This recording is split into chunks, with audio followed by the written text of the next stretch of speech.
InsyaAllah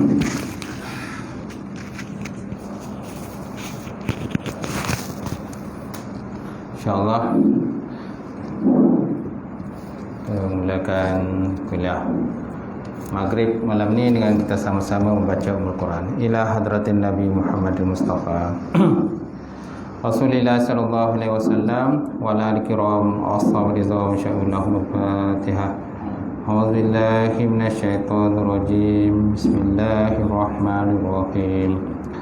Alhamdulillahi rabbil alamin arrahmanir rahim maliki yaumiddin. Iyyaka na'budu wa iyyaka nasta'in ihdinas siratal mustaqim siratal ladzina an'amta 'alaihim ghairil maghdubi 'alaihim waladdallin. Amin. Assalamualaikum warahmatullahi taala wabarakatuh. Alhamdulillah wahdah saraqa wa'dah wa nasara 'abdah wa 'azza jundahu wa hazamal ahzaba wahdah. Asyhadu an la ilaha illallah wahdahu la syarikalah wa asyhadu anna Muhammadan 'abduhu wa rasuluh.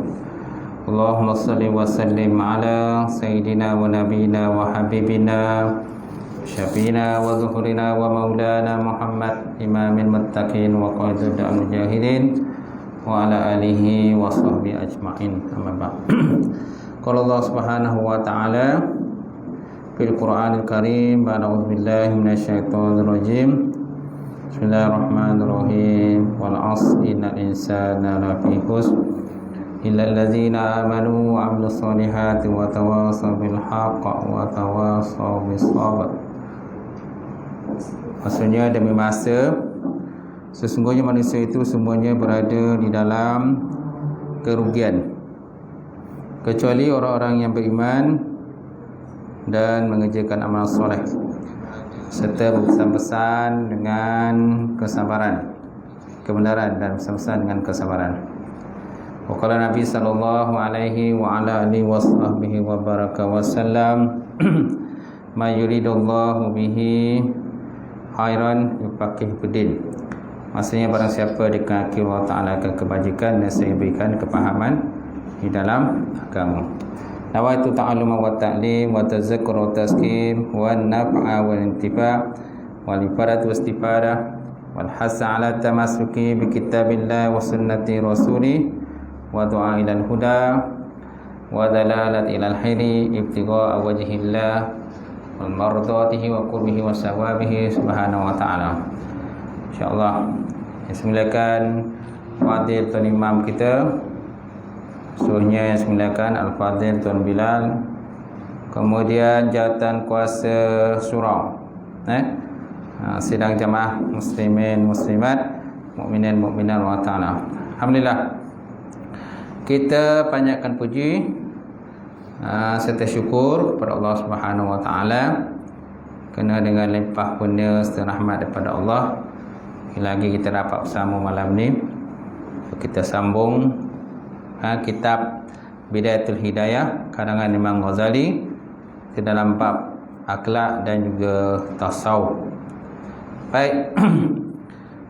Malam ni kita dah sampai di, kalau saya muka surat 130 lah.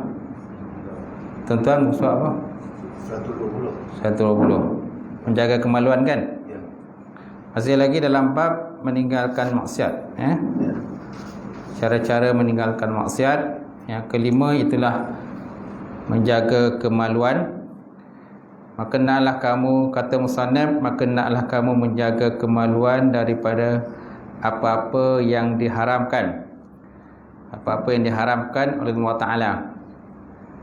Dan naklah engkau menjadikan dirimu seperti golongan yang disifatkan oleh Allah Subhanahu wa ta'ala dalam firman-Nya, wallazina hum lifurujihim hafizun illa ala azwajihim aw ma malakat aymanuhum fa innahum ghairu malumin. Surah Al-Mu'minun ayat 5 dan 6. Surah Al-Mu'minun ni ayatnya, pangkal dia lebih kepada nak sebut tentang orang-orang yang berjaya. Qad aflahal mu'minun. Sungguh berjayalah orang-orang beriman. Kita boleh lihatlah surah Mu'minun. Dari di antara ciri-ciri orang berjaya itulah ayat 5 hingga 6 ni lah. Wallazina hum li furujihim hafizun. Orang-orang yang sentiasa menjaga kemaluannya, daripada benda yang diharamkan oleh Allah Subhanahu Wa Taala, seperti zina. Kalau sebut dalam kitab syarahnya, kitab Muraqih Budiah, seperti zina, wala taqrabuz zina, kemudian liwat, kemudian musahaqah. Musahaqah ini sejenis, hubungan sejenis. Musahaqah mana bagi perempuan, lil mar'ah ma'a misliha. Kemudian mufakhazah. Mufakhazah ni lelaki dengan lelaki, lelaki dengan lelaki. Gay ke silakan? Gay Gay. Perempuan dengan perempuan, lesbian lah. Dia ada istilah bahasa Arabnya, itulah musahaqah. Masa musahaqah ni perempuan bertemu perempuan, kan? Perempuan minat perempuan, perempuan kahwin perempuan, perempuan kahwin dengan perempuan. Kat Malaysia ni tak berlaku lagi lah. Tak tahu, mungkin ada yang senyap-senyap. Kahwin senyap apa dia juga tidak didaftarkan. Nak daftar pun tak, reject lah, tak boleh daftar. Perempuan kahwin perempuan, lelaki yang perempuan. Salam dia kan? Ya.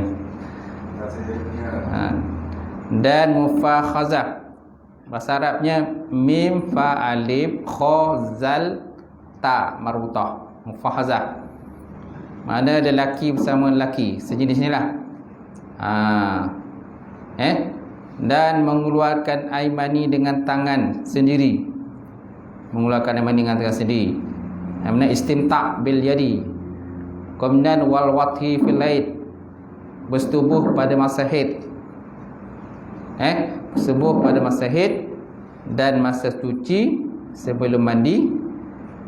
Kemudian memelihara daripada mendatangi bahimah binatang. Wa min itiyadil bahimah. Ini semua dah tu. Dalam kitab ni dia tak sebutlah secara terperinci, tapi dalam syarahnya ditambahkan contoh-contoh lah, benda tak elok lah dalam bab kemaluan ni. Contohnya zina, liwat, musahaqah, mufakhazah, kemudian istimta' bil yadi, mengeluarkan air mani dengan menggunakan tangan. Kemudian wat'i fil haid, bersetubuh pada masa haid. Suami mensetubuhi isteri ketika dalam keadaan haid. Dan memelihara daripada mendatangi binatang, ataupun mendatangi binatang lah. Kan ada keluaran sahabat tu, lelaki tua tu kan, sampai mati kambing tu je, Masya Allah. Itu mendatangi binatang lah, kan?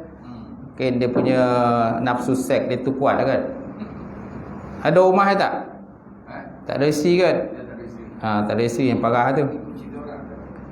Tuan kalau tak ada isi kena cari isteri lah, seorang kan. Tapi kalau seandainya boleh dikontrol, dikawan nafsu, tak beristeri pun tak apa, suka solo kan. Suka solo. Tapi Islam menggalakkan, kan, Nabi menggalakkan berkahwinlah. Kahwinlah kan, carilah pasangan hidup kan.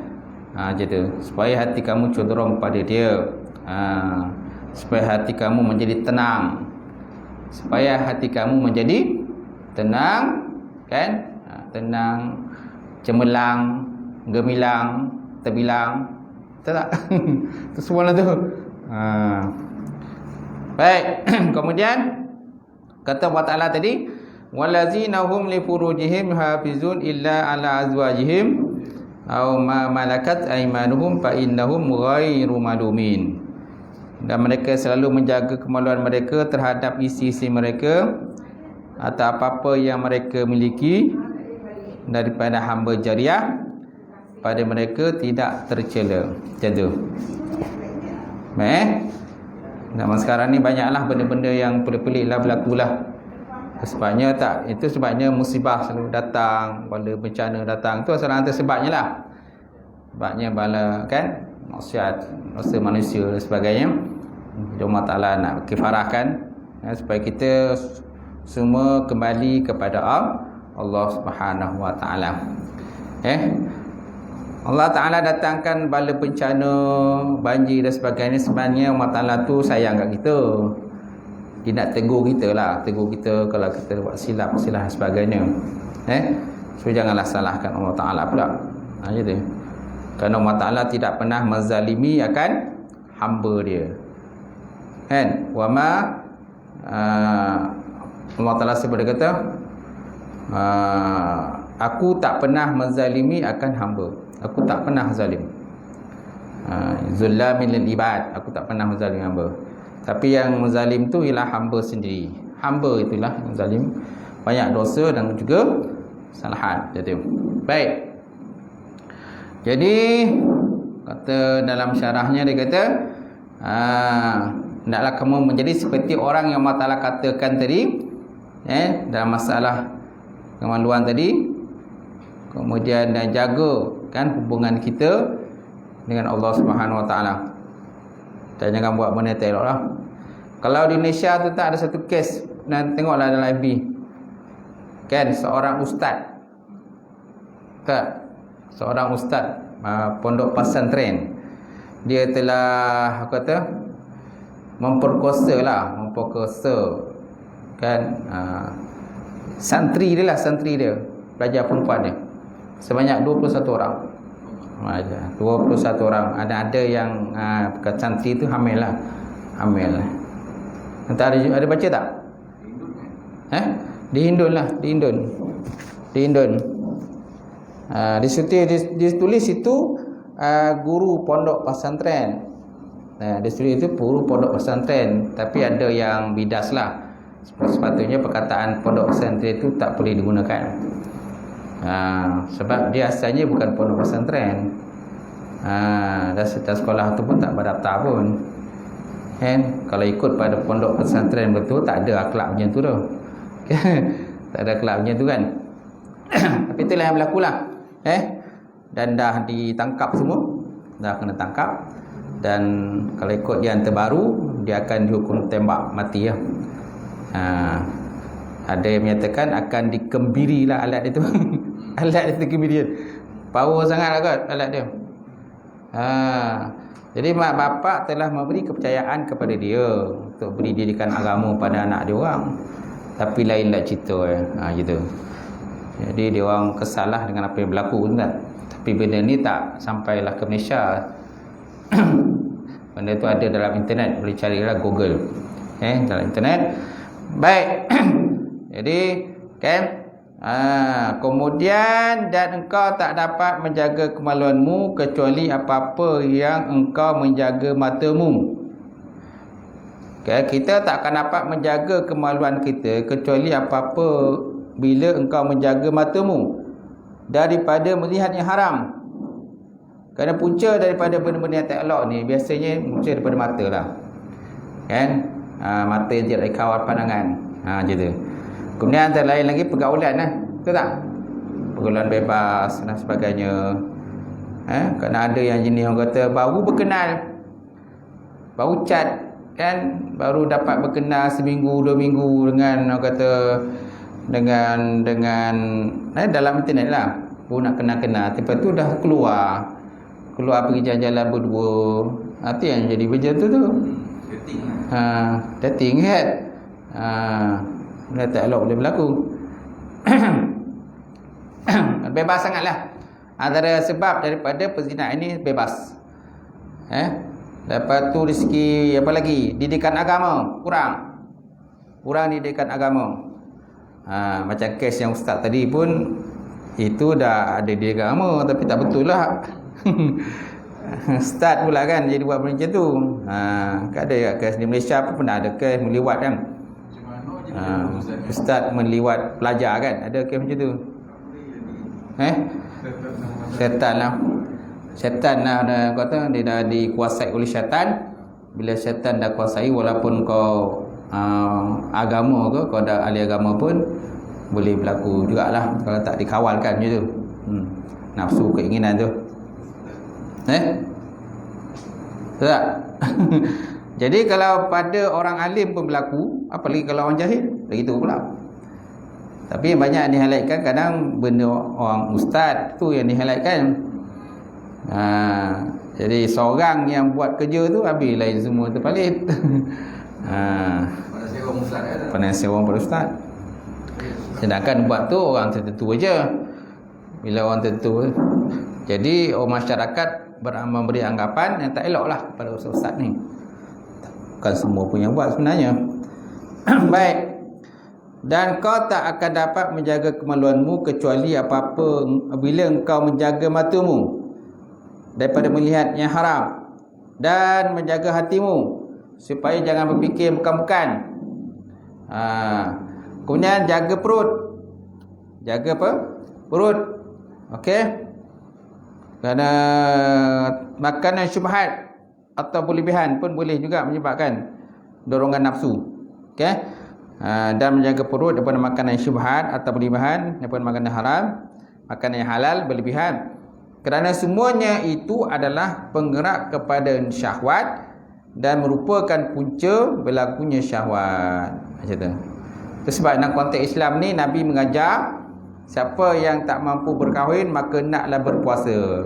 Kan?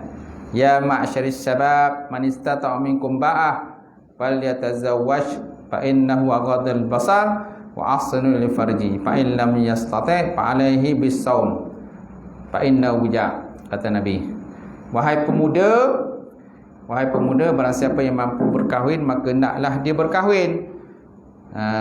Barang siapa yang tidak mampu berkahwin, kerana dengan berkahwin tadi akan melihara pandangan mata dan melihara kemaluan pada buat benda tak elok lah.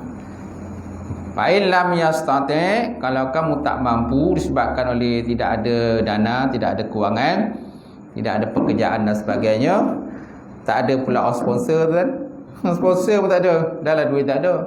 Orang sponsor kahwin pun tak ada. Maka naklah engkau berpuasa. Fa'alaika bis-shaum fa innahu wija', kerana puasa itu merupakan adalah perisai. Perisai lah. Okey. Dan syaitan ni masuk ke lah benda-benda tak elok ni. Itu memang sifat syaitan, menghasut anak Adam, buat benda yang tak elok. Itu sebabnya kalau lelaki perempuan dua orang, lelaki perempuan dua sunyi lah di tempat yang sunyi, maka siapa yang ketiga? Maka syaitan itulah yang ketiga. Syaitan yang ketiga. Kalau tiga orang bersunyi-sunyi, syaitanlah yang keempat. Sebabnya macam puak kasa kan, dia kan kira kau dalam tu dua orang ke tiga orang ke, asal nama kata boleh menimbulkan keraguan kan, boleh menimbulkan fitnah. Puak kasa tangkap je, asalkan mana ada tidak ada ikatan. Walaupun 3 orang dalam tu, dalam bilik tu, yalah boleh. Tidak ada hubungan apa-apa. Seorang perempuan, 3 lelaki kan. Ataupun 3 orang perempuan, seorang lelaki, tapi hubungan tak ada apa-apa. Jadi boleh ditangkap lah. Tangkap dan didakwa kan, macam tu. Kalau siapa jaga puasa puasa ni pun faham lah. Member saya ramai yang kerja puasa ni. Kerja menangkap orang je. 3 perempuan seorang lelaki 4 orang. 3 perempuan. Tapi tak ada kata apa-apa, memang boleh lah didakwa. Baik. Kemudian apa lagi? Atau berlebihan dalam makan yang halal. Apalagi kalau makan haram, benda halal kan, pun boleh menyebabkan nafsu syahwat jugalah. Apalagi yang makan ubat pula kan, pil pula pakai, pil pula apa itu, ada yang ketagihan dadah dan sebagainya. Itu semua tu boleh menyebabkan nafsu kan, rangsang nafsu, keinginan. Tapi yang pertama sekali ialah pencampuran lah. Campuran bebas antara lelaki dengan Perempuan yang tidak ada ikatan apa-apa. Macam tu. Kemudian perzinaan ini bukan hanya berlaku kepada orang muda. Orang tua juga pun berlaku juga. Walaupun gigi dah tak ada dah. Walaupun gigi dah tak ada, dah campur gigi tu. Kumam-kumam macam tu. Boleh juga berlaku tuan-tuan. Ya. Sebabnya kita sebab agama tu penting lah. Sebab hal haram kan, ada tahu macam tu. Baik, kemudian yang keenam. Habis dah itu? Habis dah?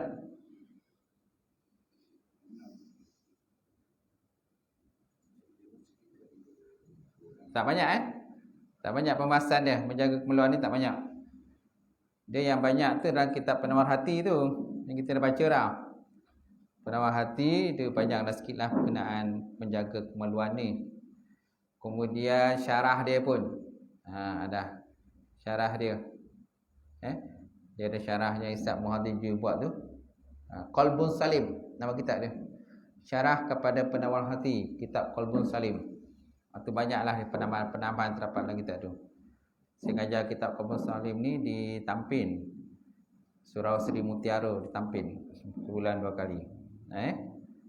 Baik, seterusnya menjaga 2 tangan.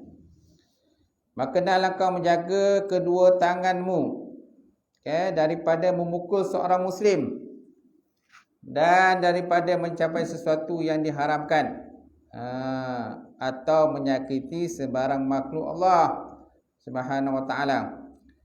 Dan kau jaga pula tanganmu daripada mengkhianati amanah atau simpanan orang. Kemudian dan daripada menulis sesuatu yang tak boleh dituturkan. Kerana tulisan adalah salah satu di antara 2 lidahmu, maka hendaklah kau jaga kalammu, tulisanmu daripada menulis sesuatu yang diharapkan memperkatakannya. Jadi yang keenam menjaga tangan. Kalau sebut dalam syarahnya, adapun 2 tangan peliharalah oleh kamu daripada bahawa kamu memukul akan keduanya akan orang Islam. Salah satu sebablah pukul orang Islam tanpa sebab. Kalau ikut hukum syarak, hukum Islam, boleh balaslah. Pukul boleh balas dengan pukul. Tak? Tapi cuma Nabi Muhammad SAW lain sikit. Kalau baginda SAW, Nabi tidak memukul kecuali dalam peperangan saja. Kalau selain dari peperangan, maka Rasulullah tidak memukul. Walaupun musuh Islam ada yang memukul baginda SAW.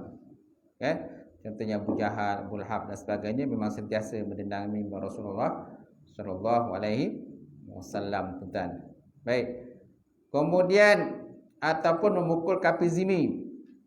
Dia pukul ni bukan orang Islam saja. Pukul kafir zimmi pun salah juga. Kafir zimmi ialah kafir yang bernaung dalam negara Islam. Kafir zimmi. Kafir ada 2, kafir harbi dan kafir zimmi. Kafir harbi ni kafir yang jenis perang, memusuh Islam. Pantang je dia semua suka perang, bunuh orang Islam. Kalau kafir zimmi tak, dia bernaung di bawah negara Islam. Dan dia tak ada buat apa pun, taatlah dengan pemerintah, tanpa ada perkara yang mengharuskan dalam syarak. Sama seperti pukul pada muka, qadarbi fil wajhi. Ini pukul-pukul yang diharamkanlah. Seperti memukul pada muka, atau kamu membunuh dia dengan keduanya secara langsung, atau dengan pantaraan sebab, seperti menggali telaga dengan tujuan mengenakan mereka. Menggali telaga dengan tujuan mengenakan mereka. Dia kata Nabi SAW, kalaulah bahawa penduduk langit dan bumi berkongsi pada darah seorang beriman, nescaya Allah Ta'ala menyembabkan mereka semua ke dalam neraka. Kalaulah penduduk langit dan bumi berkongsi pada darah seorang beriman, nescaya Allah Ta'ala akan menyembabkan mereka semua ke dalam neraka. Isaraku fi dami mu'min lakabullah finnar. Itu kata Rasulullah SAW. Jadi tangan ni ialah tangan ni anugerah Allah Ta'ala. Kalau tak ada tangan macam mana? Tangan nak digunakan untuk kebaikan. Akhirat besok yang bercakap siapa? Anggota kan? Masuk tangan kita lah. Mulut akan dikunci, lidah akan dikunci. Yang akan bercakap, yang akan disaksi ialah anggota badan. Masa itulah tuan-tuan, manusia akan terkejut kerana tak pernah tengok anggota badan bercakap. Kalau sebelum ni yang mereka tahu waktu hidup dalam dunia, yang kita tahu ialah yang bercakap lidah, mulut. Akhirat besok anggota badan akan bercakap. Masa itulah manusia akan terkejut kerana mereka tidak pernah menyangka benda itu akan berlaku. Jadi antara benda yang tegah dalam konteks Islam ni ialah qadarbi fil wajhi, memukul pada muka. Kerana Nabi SAW sendiri menegah. Nabi sendiri menegah daripada memukul muka. Kalau nak pukul, jangan mukul di muka. Pukullah pada anggota yang lain lah. Macam tu. Tapi kalau tengoklah kalau orang bertumbuk tu, tinju kan. Tinju memang pukulkan muka, ada pukul tempat lain. Ada kan? Tapi lebih pada muka lah. Poin dia tu. Dia nak macam tu, nak macam mana? Dah tu peraturan dia. Dah tu peraturan dia, memang kena pukul di muka. Kemudian ada acara menampar tu. Tuan dah tengok tak video? Video acara menampar. Kan? Dua orang, kan? Si A tampar si B, lepas tu si B tampar si A pula. Ada video dia. Dia tengoklah dalam YouTube semua dalam ni. Acara menampar kan. Dia nak tengok mungkin ketahanan muka kot. Tak tahulah. Siapa muka paling tahan sekali? Tahan nampak. Siapa muka yang kulit dia tobak? Tak? Ada. Pang. Ya, siapa yang tak tu nasib lah. Kalau siapa yang kulit menampar tu, dia punya lawan dia akan tumbang lah. Yang kalah, yang tumbang tu dia kalah lah. Mana yang menampar tu, dia menang macam tu. Tak ada kerja lah. Di Malaysia ada ke? Tak ada ke? Yang ada di luar negara lah. Luar negara berlaku benda tu. Acara menampar tuan-tuan.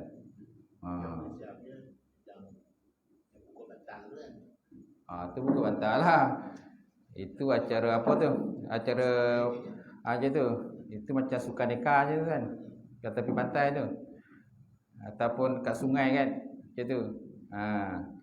Acara bantai dengan bantal lah. Baik. Jadi tuan-tuan, muka ialah anugerah daripada Allah Subhanahu Wa Taala. Jadi tak sepatutnya memukul di muka. Macam tu. Kalau nak pukul, pukullah tempat lain. Kerana muka ni satu orang kata satu benda, satu tempat yang mulia lah. Muka tempat yang mulia yang dicintai Allah Taala begitu. Tapi dalam acara gusti macam itulah. Acara tinju itulah sasaran dia. Mata kalau nak menang tu sasaran dia. Buat macam mana? Kecuali diubahlah acara tu. Baik. Kemudian mula semula, maka naklah engkau menjaga kedua tanganmu daripada memukul seorang muslim dan daripada mencapai sesuatu yang diharamkan atau menyakiti sebarang makhluk Allah Ta'ala. Dan kau juga jaga pula tanganmu daripada mengkhianati amanah atau simpanan orang. Mana ambil lah duit orang, songlap dia orang. Ataupun menulis sesuatu yang tak boleh dituturkan. Banyak sekarang kan komen-komen yang kemukakan kadang-kadang. Kadang orang share video tuan-tuan dalam YouTube, orang share video dalam FB. Sebaiknya kita jangan komen cepat sangatlah. Kan? Kan ada orang komen tu yang kata yang mencuri tabung surau tu. Tabung masjid kan? Curi. Lepas tu budak tu dimandikan kan. Jadi macam-macam komen negatif lah. Banyak komen negatif. Dia kata tak sepatutnya buat macam nu jenis sebenarnya. Kita tahu ke cerita sebenarnya? Sebab kalau ikut cerita sebenarnya yang cerita oleh imam tu kan, memang orang kata budak ni memang dah banyak kali buat. Dah banyak kali buat mencuri kan. Pecah tu, pecah ni, pecah rumah dan sebagainya. Banyaklah kerja dia dah buat. Jadi orang pun dah tak tahan. Kemudian yang merakam tu bukan imam, orang lain yang rakam. Imam tak ada suruh rakam pun, tapi yang ingat memang kena talau kau betul-betul. Boleh netizen lah. Netizen yang talau dia. Betul tak? Yalah. Ya. Jadi kalau ada orang share video, kita sepatutnya jangan komen cepat. Kita tak tahu apa cerita sebenarnya. Kadang orang hantar video ni korek je. Cerita sebalik tak tahu. Kita nampak benda dalam tu je. Dahlah kita tulis benda yang bukan-bukan, komen bukan-bukan, akhirnya kita pun buat dosa. Kita pun dah orang kata ada saham dosa kita kat situ. Betul tak? Jadi sebaiknya jangan senyap je lah, tak payah. Macam tu. Yang menjaga tangan. Mana? Yang suami tu pukul isteri tu betul. Suami memukul isteri. Itu jaga tangan. Yalah. Suami kalau ikut pada hadis, ada hadis menyatakan bahawa jangan kamu tanya kalau suami memukul isteri. Jangan kamu tanya kenapa suami itu memukul isteri ni. Memang ada hadis macam tu. Cuma dalam konteks kita suasana zaman sekarang ni, kemudian satu lagi orang kata dia ada, kalau orang kahwin kan, orang kahwin kan ada lafaz ta'liq. Lafaz ta'liq kan. Apa lafaz ta'liq itu disebut? Kan dengan ini aku mengaku kan. Kan suami kata dengan ini aku mengaku kalau seandainya aku meninggalkan isteri aku, kan yang nama siapa, binti siapa, selama 4 bulan berturut-turut tanpa nafkah, ataupun aku hilang pada tempat yang tidak diketahui hidup ataupun matinya, ataupun mencederakan tubuh badannya. Kemudian isteri tadi kan buat pengaduan ke mahkamah. Mahkamah pun buat siasatan yang sewajarnya dan mendapati ianya benar, maka jatuhlah satu talak. Memang dah ada dia punya ta'liq tu, waktu akad nikah tu. Jadi bila suami pukul isteri antaranya, kemudian cedera pula isteri pula buat report polis dan sebagainya, benda tu boleh dibawa ke mahkamah sebagai bukti untuk diminta cerai. Tahu dia minta cerai kan? Macam tu. Tapi kalau sang isteri tu diam je, dia diam je, tak berlakulah benda tu. Takkan berlakulah perceraian tadi. Macam tu. Dan Nabi kata sebaik-baik kamu ialah orang yang paling baik pada keluarganya. Khairukum li ahli.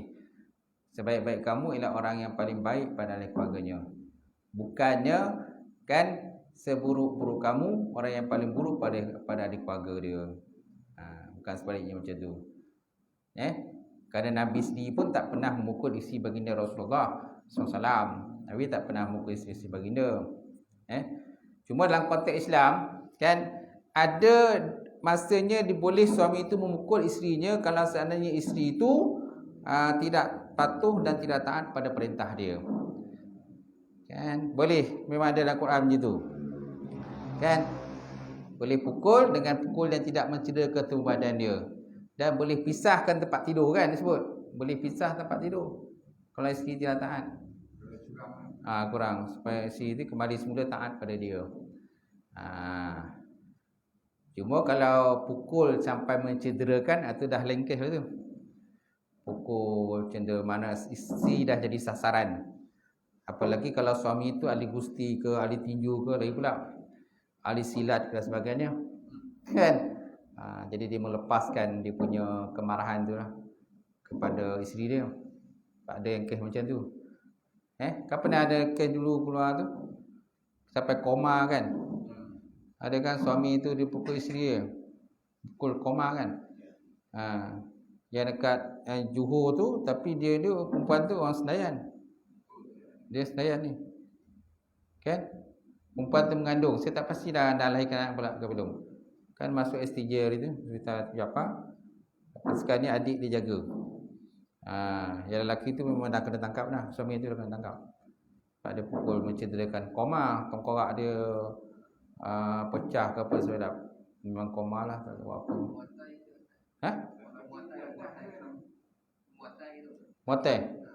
Lagi itu matai. Motai aja tu. Kan? Okey lah. Kita buat lah.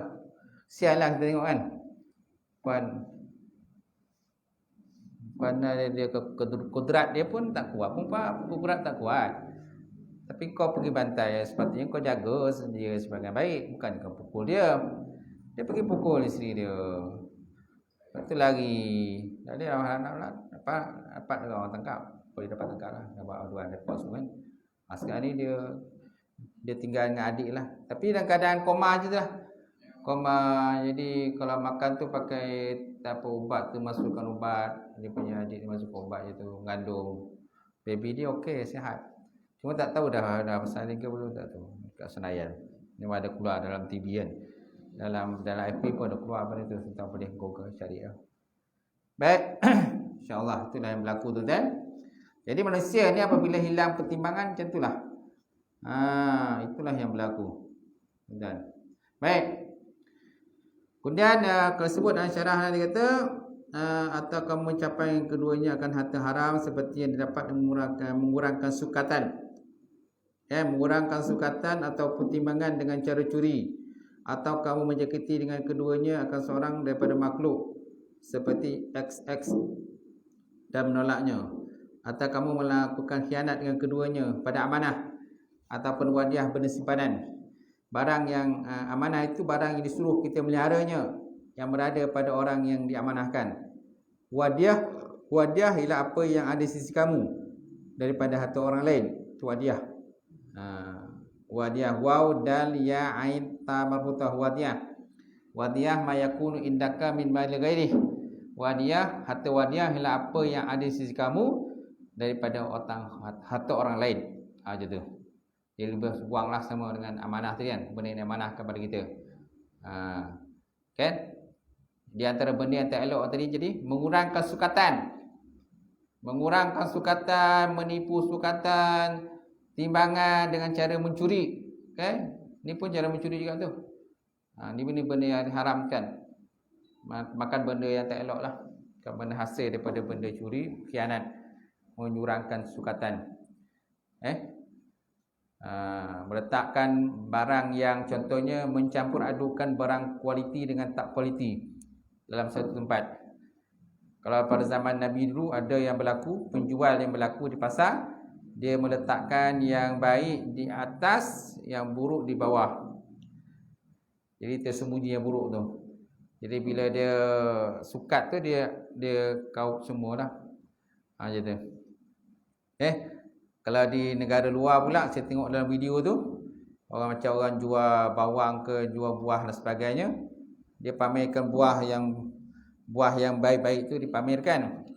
Lepas tu bawah laci dia, bawah meja tu ada buah yang buruk.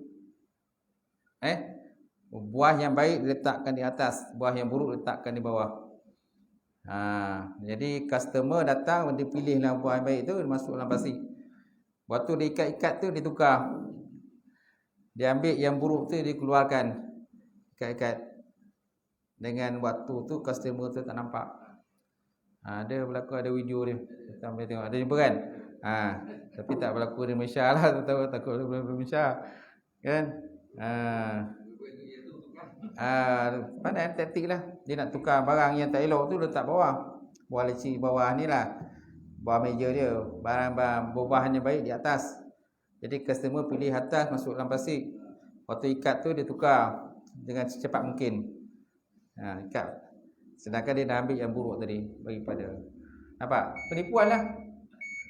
Gitu. Jadi kalau kita menjaga, janganlah buat macam tu. Kalau dapat tangkap kan malu kan. Apalagi terakam pula, CCTV pula terakam. Ada orang rakam pula, jadi malulah. Sebar benda tu kan. Baik. Kemudian apa lagi tuan-tuan? Kalau sebut dalam ni, kalau sebut berkenaan dengan pena. Pena mana tulisan. Kata Zunul Masri menyatakan dalam satu nazam syair, dia kata wa ma min katibin illa sayubla wa yubqa dahra ma katabat yadahu fala taktub bikafika ghairu syai'in Yasuruka fil qiyamah antarahu. Maksudnya tuan, tidak ada seorang pada penulis pun melainkan dia akan dibala. Masya-Allah. Wa ma min katibin illa sayubla, dia kata. Kata Zun al-Misri, tidak ada seorang penulis pun melainkan dia akan dibala. Wa yabqa dhahra ma katabat yadahu, dan kekallah sepanjang masa apa yang ditulis oleh kedua tangannya. Fala taktub bika ghairu syai'in, maka janganlah kamu tulis dengan tangan kamu selain apa yang menggembirakan kamu.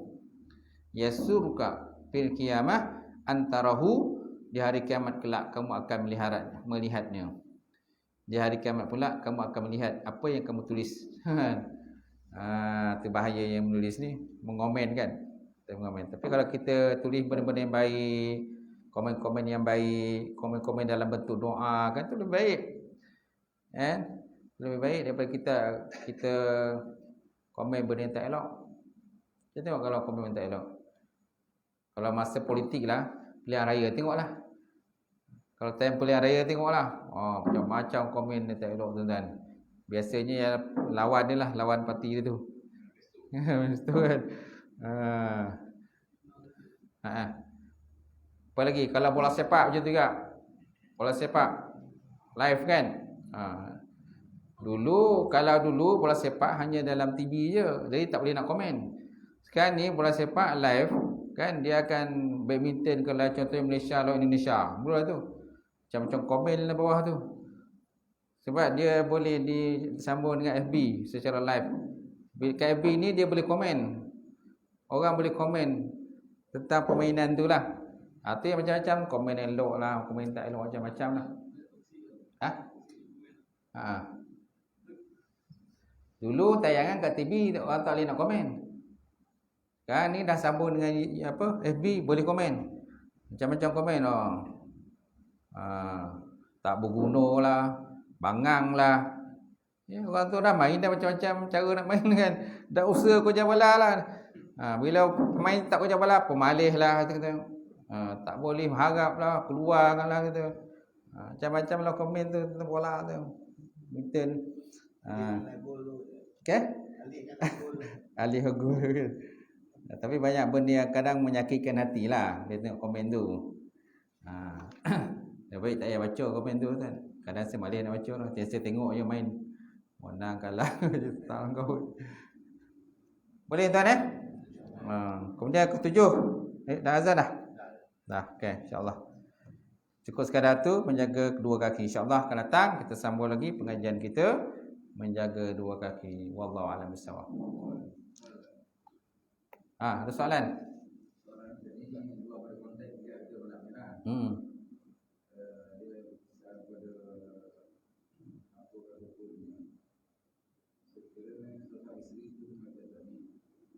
Kematian 4 bulan 10 hari.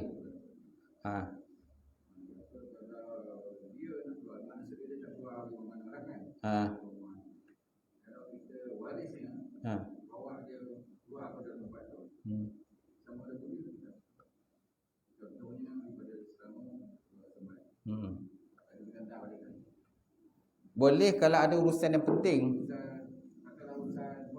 Ya, kalau urusan penting dibolehkan. Kalau tak ada saya saja keluar buat jalan-jalan, tak dibenarkan. Sebab dia dalam masa berkabung, ihdad istilahnya. Ihdad tu mana berkabung. Perempuan yang kematian suami 4 bulan 10 hari. Ya, masa itulah dia tak dibenarkan berhias, kan, bersolek, pakai yang lawa-lawa, cantik-cantik. Tapi kalau sekadar untuk menziarah di keluarga, berlaku kematian ke, ataupun dia contohnya memang dia ni seorang sebatang kara lah contohnya. Dia tak ada pendapatan, dia kena keluar cari duit. Dia kena bekerja. Dia kena keluar lah. Sebab tak ada orang nak bagi dia duit. Kalau takkan kebulu lah. Apalagi kalau dia ada anak kat situ. Maka dia dibenarkan kalau ikut Islam gunakan keluar mencari duit. Dia seorang je. Mana tak ada orang lain yang support dia. Mana kalau tak ada support dia mana kalau tak ada orang support dia boleh keluar lah. Boleh. Jadi bolehlah untuk urusan penting lah, urusan keluarga dia dibenarkan lah. Bermalam dia. Boleh bermalam. Yang terbenarkan tu berhias, bersolat, bergedi-gedi. Itulah kita. Bergedi-gedi. Kemudian macam abang pula minat ni dia lah kan. Bolehlah orang kata menyindir-nyindir dia. Gitu. Tudung lawa. Kalau apa tudung bukan tudung hitam je. Kan? Kau ni baik. Tak boleh. Tak boleh. Tak boleh lah. Sebab ada kadang tak faham, ada juga. Ada juga tak faham. Walaupun dalam masa ihdad berkabung pun masih dia bersolat lagi, ada juga macam tu. Dah ada orang kata ada pula dah laki minat ke dia kan. Dia lagi bergedi pula kan. Macam tu. Jangan cakap lah dah orang kata berbalas malam mesej lah, sunyi lah, takutlah seorang malam-malam abang datanglah kan. Dah lain lah cerita kan. Tu tak toman lah macam tu, toman berburak je dah kata. Bila toman berburak dah lain lah cerita kan. Itu tak dibenarkan lah, melebihi daripada had dibenarkan macam tu. Kalau dia ada anak-anak lagi elok, anak besar lagi elok. Jadi anak-anak boleh tegah lah mak tadi supaya jangan keluar kan, duduk rumah je lah. Gitu. Okay, lain soalan. Tuan, soalan apa tadi? Kena dengan solat. Solat orang yang wuzu. Wuzu Contoh dia baru sampai jatuh, tapi udah cuma teh katil sahaja. Dalam keadaan tempel, ada kencing apa semua dalam najis lagi. Boleh tak dia buat solat dengan? Tak ada orang yang nak bersihkan ke? Dia tak dibenarkan lah satu orang melawatnya. Tak dibenarkan? Mana sembahyang hormat waktu je lah. Sembahyang menghormati waktu je. Macam tu. Sebabkan waktu dah masuk, sembahyang hormat waktu saja. Dalam keadaan berbaring tu je lah. Ya, kena qada lah nanti. Sebab dia dalam keadaan tidak bersih, tak suci. Ada. Itu sebaiknya kena ada orang yang uruskan. Sama ada nurse yang bersihkan ataupun ada seorang anak yang diamanahkan lah. Adik-beradik ke amanahkan untuk bersihkan diri dia. Macam tu. Jadi macam kata dalam solat menghormati waktu tu dia nak perlu wudu ke tidak? Tak perlulah hormat waktu, tak perlu wudu. Contohlah kita dalam kereta kan. Kita dalam kereta traffic jam. Jam kat highway tu. Betul tak? Nak angkat wudu kat mana? Nak sembahyang kat mana?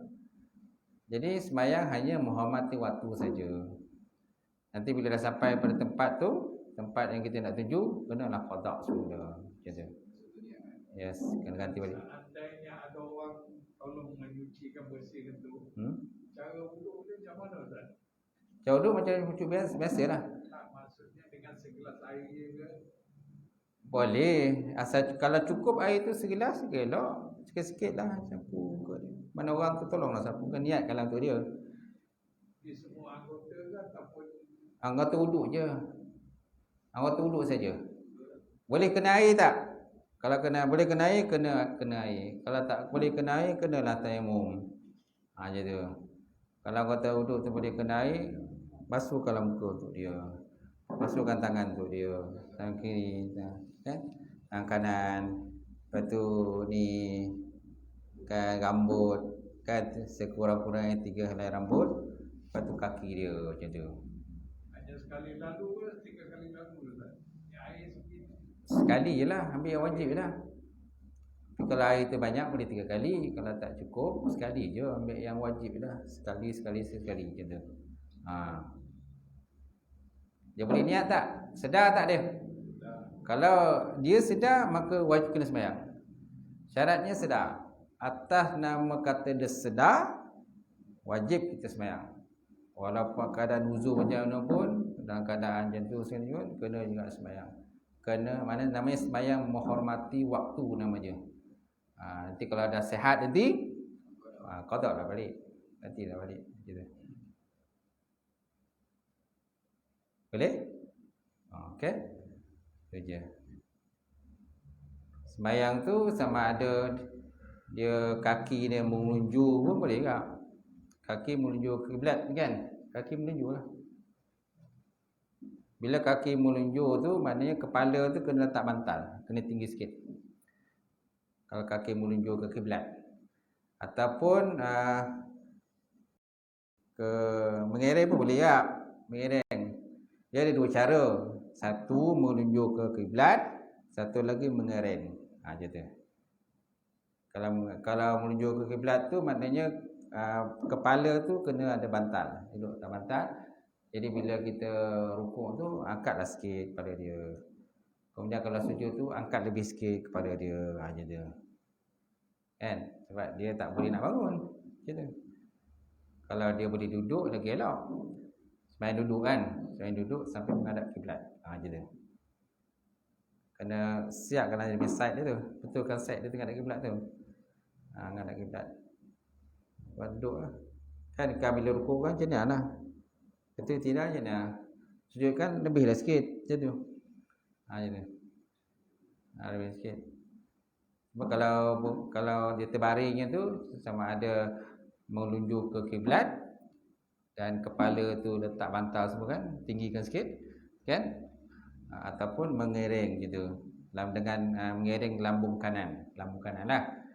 Jadi bila rukuk tu macam lah, tunduklah sikit, kemudian dia tidak sambil baring kan, mengereng kan. Bila sujud tu kan lebihlah sikit dia punya tu, kepala je lebih gerakkan, kepala dia gerak. Sebab badan lain dah tak boleh nak gerak kan macam tu. Boleh? Okey.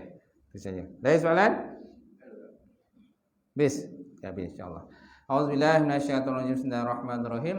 Alhamdulillahirabbil alamin wassalatu wassalamu ala asyrofil mursalin wa ala alihi washabbihi ajmain. Allahumma zid ilman nafi'a wa yaqinan shadiqa wa lam taqabbala rizqan halalan mubarakatan katsira.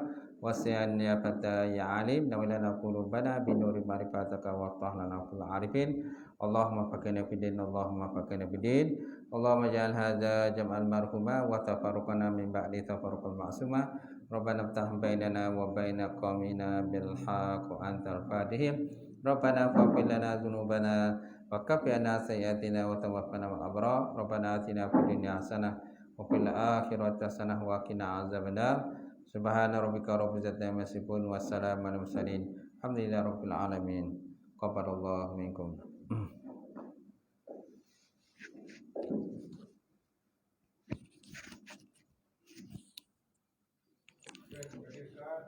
Sama-sama.